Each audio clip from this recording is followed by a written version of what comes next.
Long commented, "The political truthiness has been flying thick and fast on this subject for decades now. Politicians are taking claims that have a very tenuous connection to economic reality, claims that feel true, and running with them, sometimes out of ignorance, sometimes because of cynical calculation." Trump and Sanders were apocalyptic in their discussions of trade, and then Clinton abandoned the truth too. As I discuss in Chapter 2, the economic ideas Trump and Sanders pushed do not simply fly against hundreds of years of economic research and mountains of empirical evidence. In addition, those economic ideas that support protectionism and promote antagonism toward immigrants are negatively correlated with political information.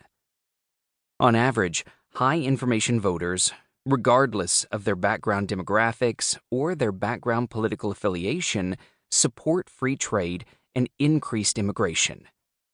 Some popular press reviewers noted that Against Democracy contained no references to Trump or Brexit.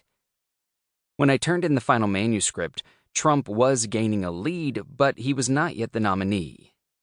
The Brexit referendum had not yet taken place.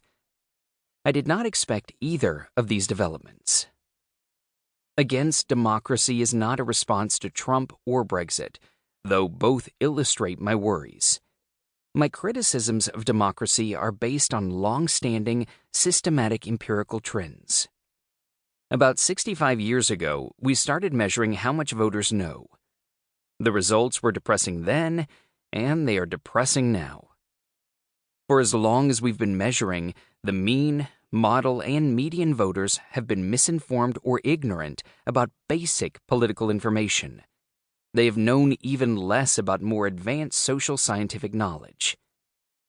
Their ignorance and misinformation causes them to support policies and candidates they would not support if they were better informed.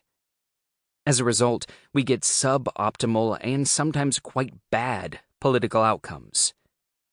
Since, as I argue in chapters 4 and 5, democracy and the equal right to vote have no intrinsic value, we should be open to experimenting with other forms of governance. Justice requires one person, one vote, only if it turns out empirically that doing so generates more substantively good outcomes than other forms of government. I'm a critic of democracy, but I'm also a fan. In Democracy and Freedom, forthcoming in the Oxford Handbook of Freedom, I argue that as a matter of fact, democracy is positively correlated with a number of important outcomes, and this appears not to be mere correlation, but causation. Democracies do a better job of protecting economic and civil liberties than non-democracies, and democracies tend to be richer than non-democracies. Right now, the best places to live in the world are generally quite democratic. But given that we know democracy has systematic flaws, we should be open to investigating and possibly experimenting with other alternatives. In Against Democracy, I defend experimenting with what most people would regard as the most offensive alternative: epistocracy. Epistocratic forms of government retain most of the normal features of Republican representative government. Political power is widespread rather than concentrated in the hands of the few. Powers are separated. There are checks and balances, but by law, epistocracies do not automatically distribute fundamental political power evenly.